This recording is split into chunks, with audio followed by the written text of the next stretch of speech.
Howdy, y'all. It's your favorite trainer with a belt buckle. We got a really cool video. One of our interns who graduated 10 years ago, Mark, Superhero Fit, he works a lot with stroke survivors. And so this next 30 to 45 minutes goes through what that assessment looks like, how to set up relationships with medical professionals, and what the workouts and contraindications are.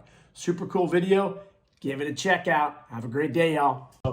This is we got Mr. Mark Durando, and he was one of, how long ago did we meet Mark? 10 years ago? 12 years ago? Yep. Yeah, about 10 years now. Oh, that's 11, cool. Yeah. So he was one of my first students when I was teaching in Dublin, and it's really cool that we keep in contact all the time. And we've seen each other when we opened up the West Hollywood location, and I love bringing him on to chat with students because he's a perfect example of help Nick, as I talk about in my book. He has all those characteristics. He talks the part, he looks the part. He's humble, but he's just a genuine dude. He does a lot with giving back. And just real quickly, Mark, your association that you do, your superhero stuff, what is that called? It's called Hire a Hero SoCal, and that originated 3 years ago. And what I do is, you can see my screen cover here. I dress up as Superman at multiple charity events for nonprofit organizations for children, like Mother Against Drunk Driving, the CASA organizations, the Cancer Walks, Children's Miracle Network Foundation, which I'm now a part of starting this weekend. I got hooked up with them, so I'm making appearances for pictures and trying to help raise donation funds and everything else. So that's been going on for 3 years, and it's still going. It's huge. Oh, cool, man. You're just a walking, talking, and don't get he's had highs, he's had lows. We've talked about them all, and it's not about today to really highlight his career. No offense, but I wanted to bring him on today to talk to you guys about training stroke victims. And one of the benefits of working with the internship is we had someone reach out, and here was what they said. And I want Mark to take this question and kind of take us through what the assessment would look like, contraindications, referral, medical stuff, whether for doing blood pressure. He was talking about nitro. He was talking about, things to be prepared with. So the student was obviously super, super freaked out. And as I tell you guys, I'm always calm and collected, but the difference between you and the average trainer is you understand your body, yes, but you also understand the human body. So I don't care what conditions you have, I'm not going to freak out. And that's what we're trying to teach you and build your confidence, because this may sound like a scary situation, but everyone can benefit from exercise. We just need to look at the patterns of movement. Where do we need to regress and apply something that's appropriate? We don't look at exercises like, I'm just going to do bench press. But we're going to look at exercises, movements that are going to be appropriate for the individual. So the student reached out and said, they reached out to me because her husband is 57 years old. He has had 2 strokes last June. He has muscle weakness in his legs and tendinitis in the right shoulder. Do you have any PT work that like this? Any personal trainers like this at this gym, and wanted to know what you guys charge and if you'd be able to help them. And I said, that's an exciting opportunity. So take us through, Mark, if that was a potential client, what are some things that you'd assess, and when did you start working with your first stroke victim?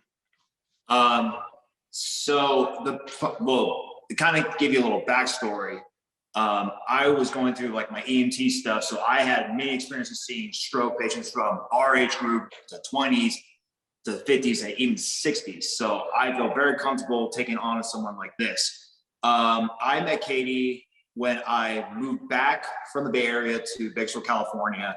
I was seeing this 2013, 2014-ish.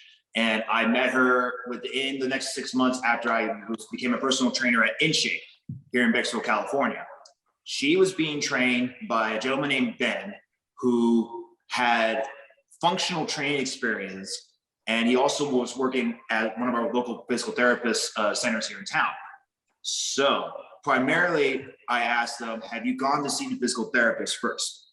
Because this is how it normally works. After you go to visit the hospitals, the next line of defense is how I break it down, is you go see a physical therapist, because insurance can cover it all as X, Y, and Z. The next thing is, how long have you been training with this trainer, and what have they done for you as far as not just physical therapy exercises, but have they kind of give you more adaptations to certain band exercises, something like TRX or anything else like that, or just working on cone drills, like just learn how to walk straight as possible without like leaning to your left or leaning to your dominant side. Well, now what's your capable side? You know what I mean? And how long ago was it? Have you had any other like, what's another sign that you can show me? Like what I know you're gonna have, like the slur or just like the speech or the droop, I mean, and then obviously like, oh, you feel like a numbness, you feel a tingling. Most of the time if I see something like this, say I'm right side weakness, I see him start going like this, that means something's indicating that there's gonna be another stroke, potentially or not. They can have a transient ischemic attack, which that will very much happen. That's a misleading factor. So don't be afraid if they end up having like a random episode that's super quick, because that's gonna happen a lot. So I would then ask them, okay, so who is your doctor? Because I always wanna know who you're working with, because I wanna know what type of medications you're taking. Is it gonna affect your cognitive as far as your focus, as far as able to lift like a 5-pound dumbbell if you can, or is that gonna be contradicting or whatever? I mean, there's a lot of things to consider in that option. So with that, fast forwarding, I managed to take her through what Ben had her do for almost a year before I met her. And then I just kind of looked at him like, okay, you've been doing this for a year, but there's no progressive motion. Like, can you do like a bodyweight squat? Not with a stability ball. Get that shit out of the way. I'm talking about TRX or something with a band, or even holding on to like the rail of the cable machine just to focus on your depth. And she's like, well, we've done certain variations of that, but he mostly had me do, for example, 1 foot on the BOSU. Chris, don't cringe on me right now. Put 1 foot on the BOSU, hang on to the stabilizer, you know, having one hand on like on the rail, and then focus on the depth. I'm going like, okay, first of all, based on what I'm seeing right now, your right leg is nowhere near conditioned for this. We got to take the baby steps first, such as all the compound movement factors. So fast forwarding to a year, and in that time frame, I had gone with her, and I was there with her full stroke attack, which I had her stopped entirely completely. I had to call 911, had the ambulance come pick her up, take her to the hot hospital here. And then in between that, we also went through at least 7 TIAs in that same year too. And let everyone know what a TIA is. Are you asking me or that? Yeah. Let everyone know what that is. It's transient ischemic attack, otherwise mini strokes. So I kind of mentioned that quickly in the beginning, but yeah, it's a mini stroke. So just to take a step back and just to cut you off, Mark, to let you guys know what even a stroke is.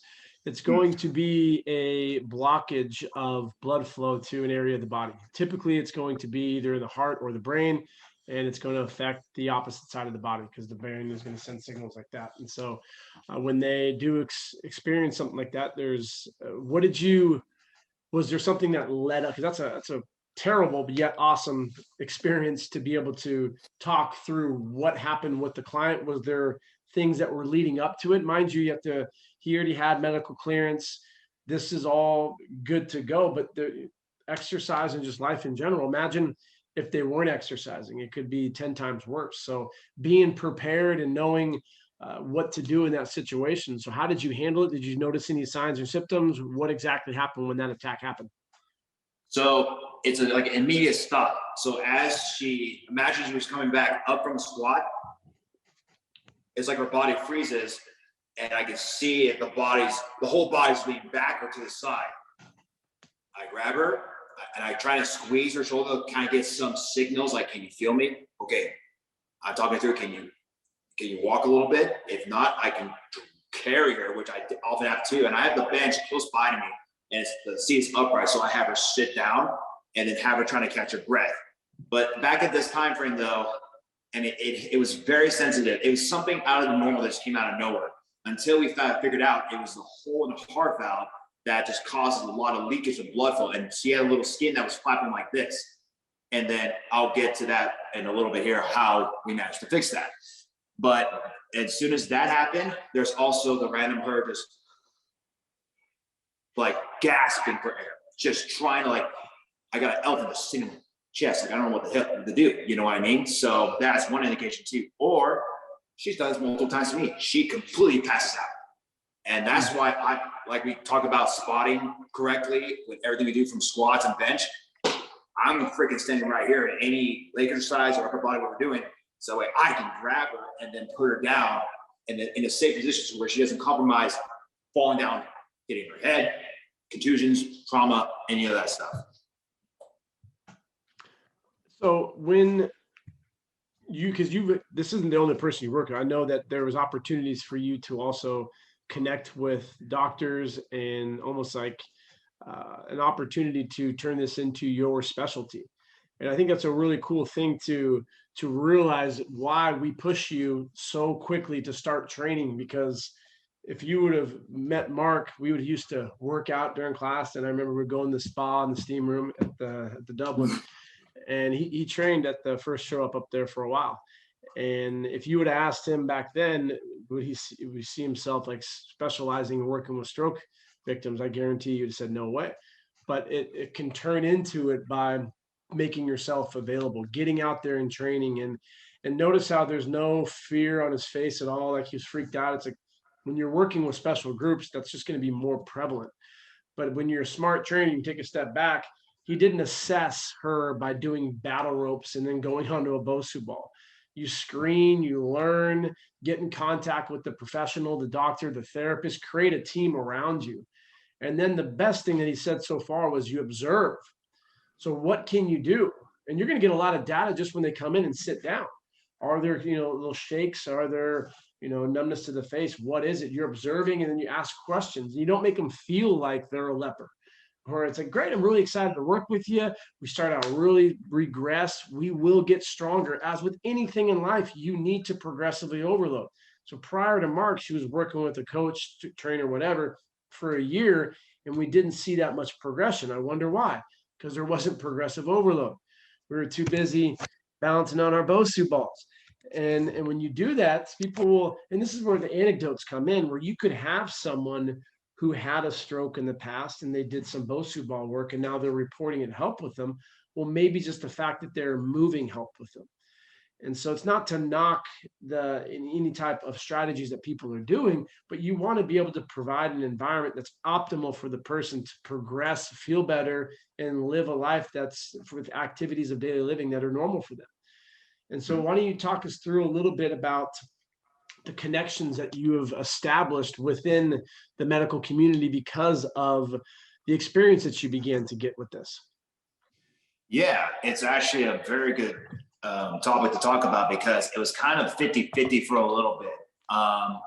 Because there's not that many people here anywhere, yes, but here in Bakersfield that would take on stroke survivors as clients. I had, besides Katie, over the last 8 years, I've also trained 8 other stroke survivors in all different styles. Just to cut you off, Mark, is that the proper term? Are we not supposed to say victims? I know in the medical world, I've met with doctors and they call them stroke victims. So I don't know if that's stroke survivors. Stroke survivors, stroke victims is completely, it's even territory, because they understand that. And I'll get in a little more detail on why I use that term. Because when you deal with stroke survivors, you're going to see their cognitive changes. Like they go reverse back into like almost like an adolescent or a child when you think about that, because they're in this little shell that they want to get better, but there's times where they just retreat because of what's happened to them. I've had clients that had the right side and they're completely locked up because they never had the opportunity to go see a physical therapist because their insurance couldn't cover it. So they came directly to me, and now I'm here going like, well, I'm like just kind of feeling, assessing how this is. And this is like, the elbow joint is completely locked up. You can imagine that, like feeling like 2 balls on each side that are just sealed tight, and trying to extend it, it's bad. And so I had to think outside of the box, like, okay, what in God's earth can I do for this particular individual who was in his mid-50s at the time, and he also had a muscle atrophy in his legs because he didn't have the knowledge to go get physically active, and that was the problem. So I ended up talking to some of these doctors, especially with like Katie's doctors, my client, who works with people here in Bakersfield and also down at UCLA. So I asked her, please give me any feedback from them that are telling you exactly what we're doing that is going good or is going bad. I know, because this is how the dream team works, is that we're all in the circle of it. I mean, I also had a stroke client who also had valley fever at the same time. So memory loss, kind of repeats itself. So then the game of patience comes into play. And I had a veteran, very nice gentleman. He had a hard time walking because, yes, he was a right side stroke victim, and he didn't have the proper guidance to continue on the train until he met me. So he was still stuck in the wheelchair. And he had a hard time standing upright. He had no coordination in his right leg at all, because that became the ghost leg, which is a term we often use, or ghost, you can't feel anything. I can move it, but I can probably squeeze your hand. I'm shaking it. I'm probably squeezing it really hard without realizing it. So over the course of time, I have to kind of like pick my battles on which people I'm working with. I'm like, well, who's your doctor? It's like, oh, it's just a PA, family specialist, like nothing particular. I'm going like, well, that doesn't help me a bit, but I will do the best I can based on my experiences and what I'm trying to research on, talking to these doctors at UCLA through Katie, of course, and then kind of like going on Facebook pages, because Katie is involved in a lot of them, and she gives me feedback on people from like in Argentina who's running half marathons right now and suffering from 2 strokes. That's great. So it's all different, It's just a different group of individuals that you can come across with. Some are capable of doing it, some are, they're just afraid. They're afraid to step out of the shell. So they become what? Sedentary lifestyles. And they'll do this game. They're like, always me this. And that's where the victim label comes into play. What do we do with that? Well, first of all, you treat them as like any other client. I treat them as if they were my grandmother, my mother. I'm going to pull you out of that hole. First of all, I want you to get up on this step and step over it, because you need to learn how to pick this leg up again. You can't just let it drag, because what's it going to do for you? If you can't do a simple like household item, like just trying to grab this with your uncoordinated hand. Well, yeah, because you're not letting me help you get through that threshold of progressive, like, let's get back into feeling what this is. Oh, wow. There we go. So I know that they mentioned in the assessment form tetany, and if you guys don't know what tetany is a reference to just constant muscle contractions. And so you'll see a wave summation of how, so we got some terms in here we should know. So motor units, so a neuron and all the associated muscle fibers it innervates.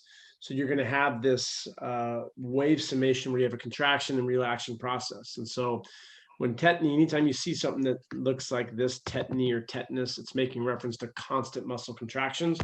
And you can see that like in cramps. You can also see that like in stroke survivors.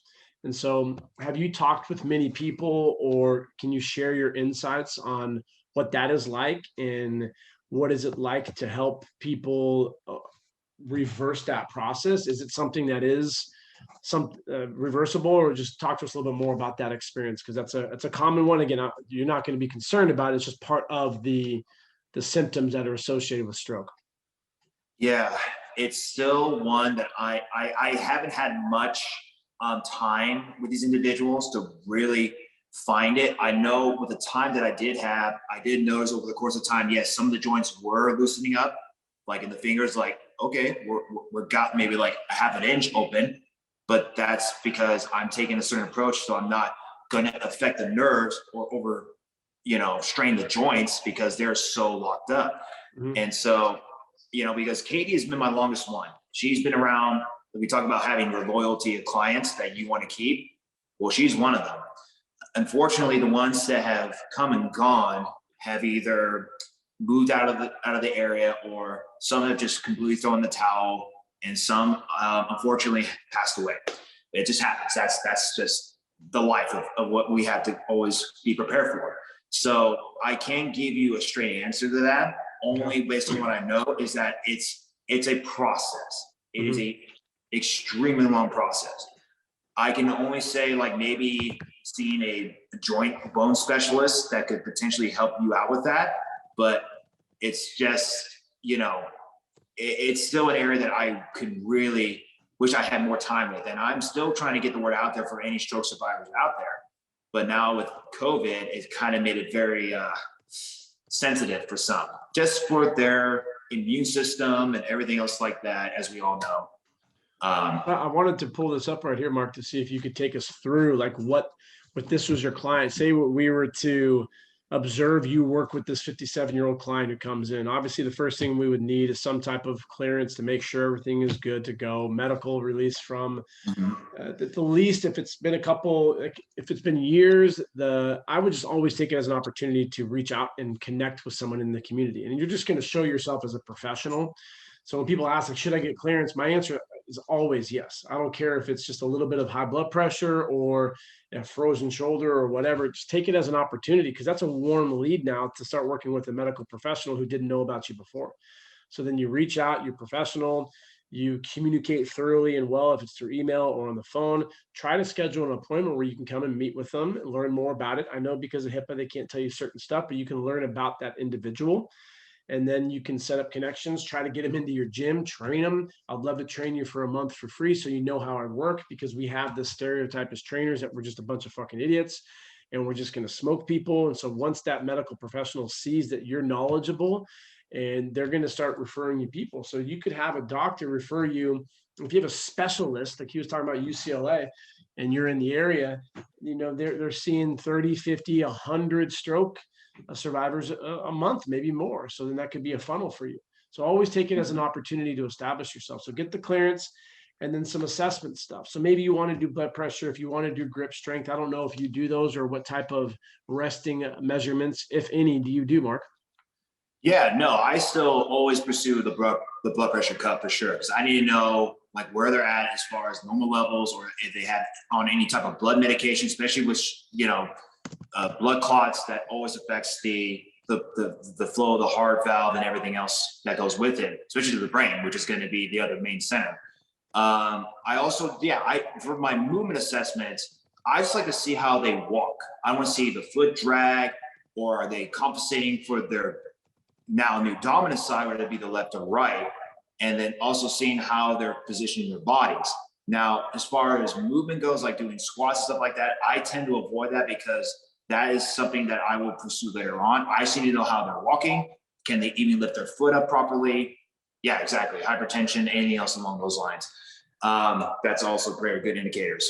I also want to know, again, like obviously the medical list, because I need to know, like, is this going to affect you if we're going to get involved weight training? Is it going to be too much for your blood flow? It's going to be overwhelming or not. If you needed to keep it going, like I do for Katie, you're on medications that give you like the nitro that helps to spike up your blood pressure. I need to know, so that way the weight training can also be effective. So we know we have to take not as long as a rest period if you don't need to. Those are really the basics. And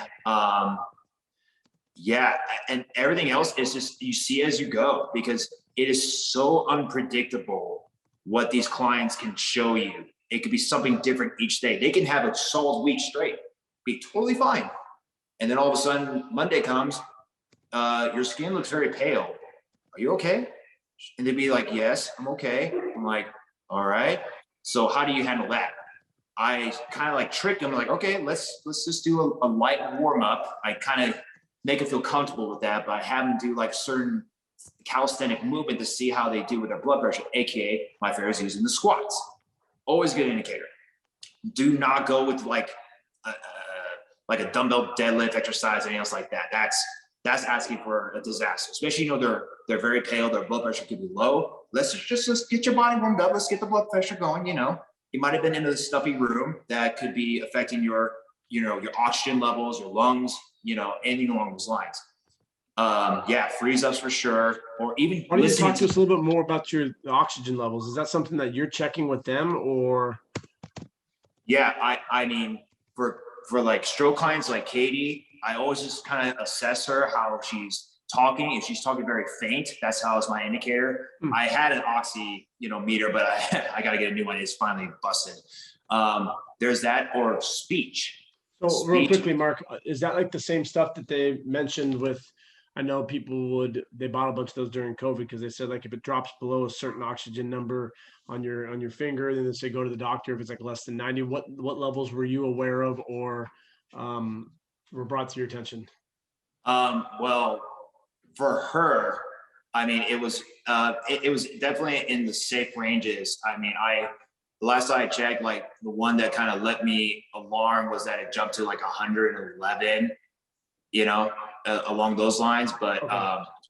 yeah, again, it just varies. I mean, for her, it's just the blood pressure. But I also pay attention to like her slurs. Like, is there a slur coming out of like speech patterns? Because that's another good indicator. Or you see the droop on the side with the lips, if you can see that, and then also the color of her lips or his lips, for the matter. That's another good indicator too, because I'll give you an example. During the exercises, when I know she's about to, heart skip a beat a little bit, I need to sit down, I need to let it relax. I immediately look, I check her pulse. I always check her pulse every time to make sure how fast we're beating, because that's You do always the a good radial pulse? radial pulses. Yep. Check a radial pulse, and then I also look at the color of her lips. If it's obviously purple, I'm going to tell her, okay, we're going to go into a cooler room, but I want you to focus on breathing right now. I want you just to calm down, relax, and that's when her spasms can show a sign if it's starting to increase or decrease. Obviously, if it increases, I immediately monitor her and I will call or text. I have her husband's contact information to be like my backup source, just in case. That's something that's good too. You develop a relationship with these clients, also get to meet like their spouses or a good friend, because they are also going to be very helpful for emergency situations like this, where you may have to ask them, hey, just so you know, so-and-so is not feeling good. They're on the way to the hospital right now. I recommend you get over there ASAP, whatever the case is. Let's talk about some of the stuff and then I'll open it up for any questions that people have, but don't take from this like you still can't do workouts. I mean, you're talking about a lot of the extremes here of the negatives, but what are some of the exercises that you have been able to do, capabilities, and just take us through some of the exercises that you did progress into? Because I know that you have done full-blown workouts with them. Obviously, it's not like what you see with CrossFit, but it's like, they're very functional and very capable. Yeah, no, over the course of time, like I actually had Katie to actually do her very first walking lunges body weight over like 10 yards. That was a huge feat as far as progress. And then finally she came to interest, like, I'm gonna learn how to deadlift. Okay, well, let's play around with some deadlifts. So we play around with the trap bar, then we play around with the conventional bar, and then some sumo bars. And actually, if you guys see my Superhero Fit page, you can see how much she's progressed in the realms of her deadlifts, in the realms of her barbell squats, which is, it still shocks me to this day because she is just an absolute warrior when it comes to that. And also working like on the bench presses, hip thrusters, all that stuff. So we definitely progress into the bigger compound movements over the course of the years. And like I said too, with her new development of her sarcoidosis, we had to take some step backs for her body to recoup, relax, but yet she still managed to maintain her strength, which is phenomenal. And again, it's just a matter of just monitoring it. So I would definitely say, yeah, progress into doing some good compound movements that they want to slowly progress and be comfortable with. But yeah, just it's all about, again, assessing, look at the progress what you've made. Can I add more weight? Can I take some more reps out of it? Whatever you need to do. We can see right here, you can check out Mark's client doing Yep. So it's been about 4 weeks since she's done her deadlifts because of her massive episode she had down at UCLA. So that it definitely wiped her out for the course of the time. But I mean, you can see hip hinge, strong, tall. I mean, that's 135 on the bar. And normally she'd be pushed. This is great too. Right after, you notice, you didn't see it, but she goes right to a bench right after, sits down and, calm and collected and just kind of going through everything. And that's just such a cool experience to see. That I know we naturally get scared and we have people who we've never worked with before, but you got to remember the fountain of youth, it's exercise. to a certain degree. We don't want to overprescribe it.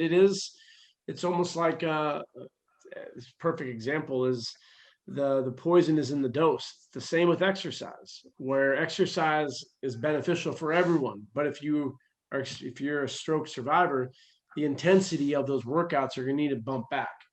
But also, don't think of it as they have to be bumped back for the rest of their life. As you just saw right there, she's deadlifting 135, which is super cool.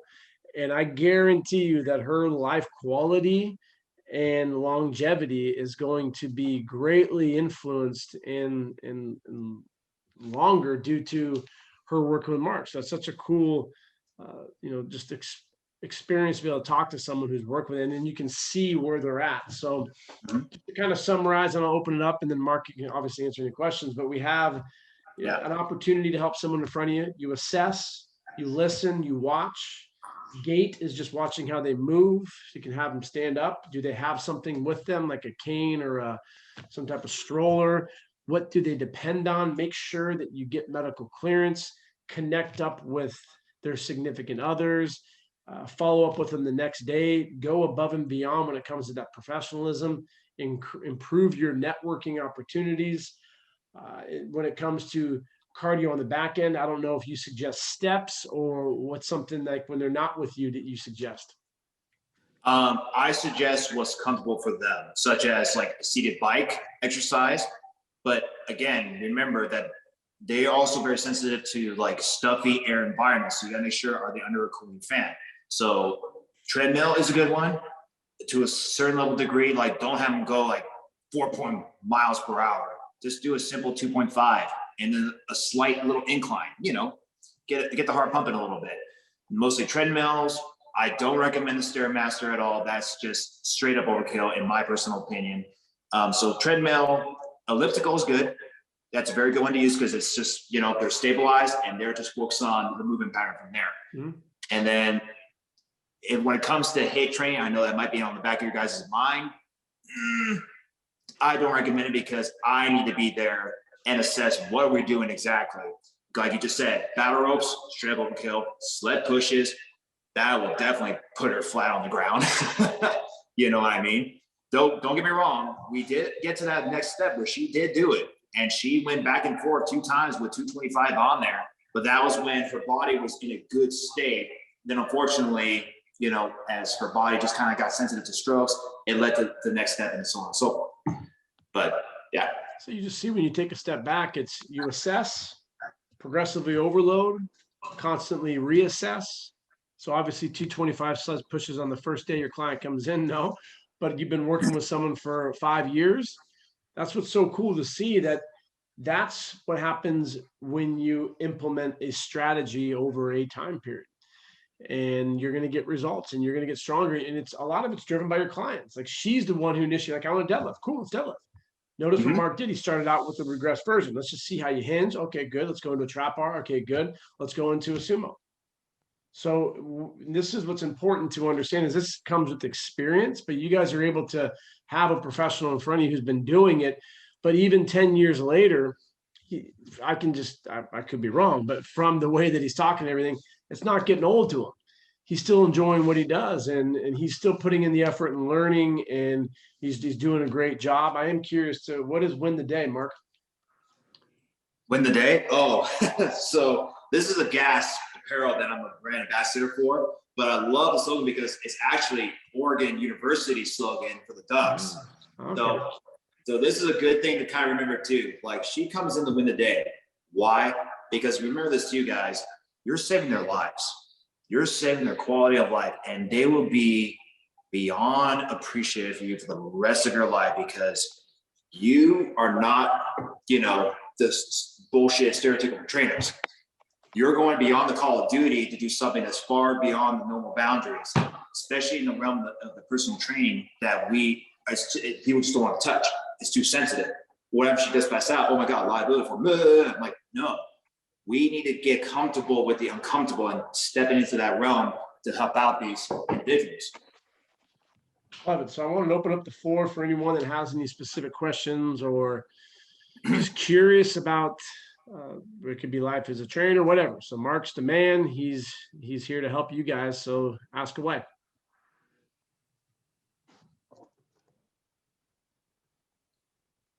Always takes a little bit to kind of loosen up the gears. Oh yeah, the mutes and everything. Yeah. Yeah. If not, then we can call it a day. But I really do appreciate you taking the time to help us with this, because it's just such a unique person in front of you, and it just shows that doesn't matter what your background is. Sorry, it does matter what your background is. It doesn't matter the type of person in front of you, but you will be able to help them. So, any other question or any questions at all before we call it a day? Yeah, and I think that it just shows how great of a I trainer have a Mark is. question. Good. One of my clients has a thyroid removed, and I'm not sure if this is, something to do with that, but they're very reluctant to work out their cardio and so on, and has gone under the knife a bunch of times, has a lot of sensitivity in areas of their surgery and in their past. How would you go about when your clients are nervous? How do you, from recovery standpoint, how do you give them confidence going forward and starting, again, wherever they're at? No, that's a very good question. I actually had, just going outside of stroke clients, I've also trained people like that situation as well. It's a matter of just hearing them out and talking to them, like, okay, explain to me what happens when you sit down. What happens when you try to reach out for something? Is your body getting sensitive to the nerves when it does certain movement patterns? Like, I want to get a feel for it, so that way, okay, let's try then, let's start with a baby step exercise, and then kind of progress through there. I mean, you want to the main thing is listen to them. That's where you're going to gain confidence with them, to know, like, okay, this male or female trainer is actually listening to me, understanding what's going on, but I still want them to help me in a sense of like, okay, what can I do? So it's just like, Chris already mentioned this. Don't put them through the freaking lion's den and just destroy the hell out of them. No, just take them through just your assessment, movement pattern exercises to kind of see what's going on, understand the limitations and assess, and then kind of like, okay, well, I see that we can definitely go from this phase to this phase. The problem is that you just haven't had the opportunity to properly work through that because no one has guided you. I can see how your form and technique is looking like. Well, here's the problem. You're over bending too far, or whatever the case is. But then again, having many clients that go through under the knife for any type of procedure, that's like a wear and tear. It's just like Katie's lungs have been almost obliterated from all the multiple spasms that she has to go through day in, day out. So how do you go through that? You just gotta work them through it just little by little in order to gain the sense like, okay, I can do this simple exercise, I can dominate, and then I want to try this next one after that, if that makes any sense. Yes, it does. You're the bridge between you and your client, and them having confidence again, and that comes with telling them that the road is long for them, and they meet that every day. And the thing is that you're there in the hole with them. It's not about who puts you in, who gets you out. It's like those who get in there with you and tell you that, this is a place we're all in, no matter what our stage in our health is. So that confidence is important. I hear you, and thank you. Yeah, absolutely. Well, Mark, I'm excited to see you in person now that everything's kind of calming down. We'll have to catch up. Maybe we'll see you at our 10-year anniversary in Los Angeles, August 20th. So that'd be, I don't know if you're around then. You're always competing. The guy, I put in his Instagram here, so check him out. He has a lot of cool stuff. He has 2 pages: it's Superhero Fit with his training, and then his bodybuilding stuff. And the Higher SoCal page. I actually have 3. There you go. There you go. I like it. I mean, I'm a social media whore. Let's put it that way when it comes to advertising. I love it. But I'm actually wanted to tell you, Chris, I actually want to come down after I come back from the USA, since my birthday will be on August 3rd. So I'll have those 3 days off, Monday through Wednesday. So I don't know where you're going to be at, what location, but definitely like to come in person in one of the classes that you have, hang out for a day or, overnight and whatnot, and just catch up, Love to. Shoot me a text on those dates and let's get it going. Perfect, man. Sounds great. All right, guys and girls. Again, thank you, Mark, so much for this. This is awesome. Always love learning from other people, and glad that we can help others now learn how to train someone who's gone through and is a stroke survivor. So thank you. Enjoy the rest of your day, everyone. We'll see you. See you guys.